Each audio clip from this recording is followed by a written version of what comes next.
Eto, miss. Thank you. Ano pangalan mo, miss? Clara? Mabuti ka pa nakaubos yung transcript mo. Ako ilang days na ako nakapila dito, hanggang ngayon wala pa. Well, good luck.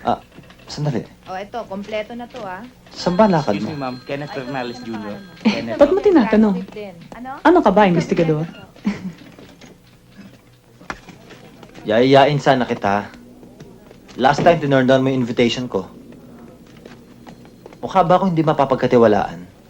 Remember, honor student ako dito. Hindi naman utak mo ang maaring maging problema eh.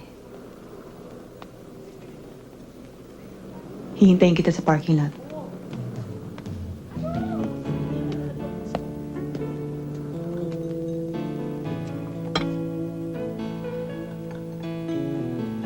Nakikita na nga kita sa campus dati.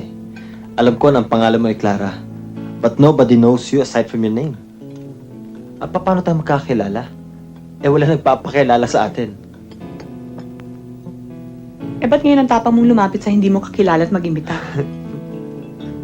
Paano naisip ko, hindi na tayo magkikita. Tipong ito na yung last chance ko. O di ayan, magkakilala na tayo.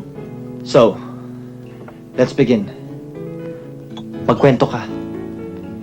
Ano naman ang ikikwento ko? Tell me something about yourself. There's nothing to tell. Pwede ba naman yun? Siyempre, bawat tao merong kanya-kanyang life story. True. Pero niniwala rin ako na ang lahat ng tao ay merong choice kung ikikwento nila ito o hindi. Masyado ka palang masikreto. Meron ka ba nililihim? Sino ba namang taong walang inilihim?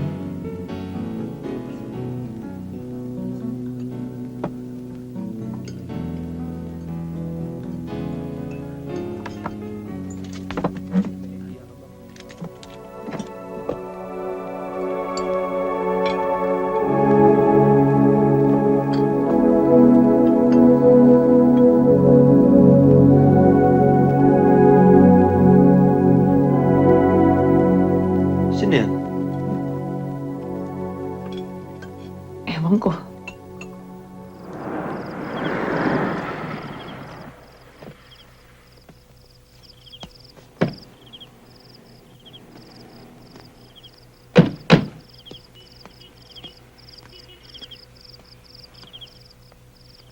Good night. Huwag mo naman sabihin sa akin wala kang telephone number.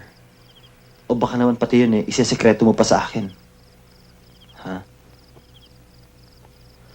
So, when will I see you again? Ibigay mo na lang sa akin ang number mo at ako na lang ang tatawag sa'yo.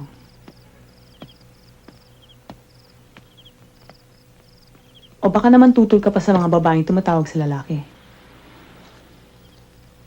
Ayaw mo ba nun? At least pag tumawag ako sa'yo, sigurado kang in the mood ako makipagkwentuhan.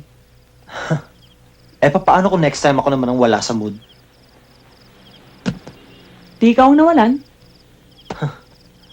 Ibang klase ka rin, ano? kaya ikaw ang natataranta. O ano? Ibibigay mo ba sa akin ang number mo o hindi?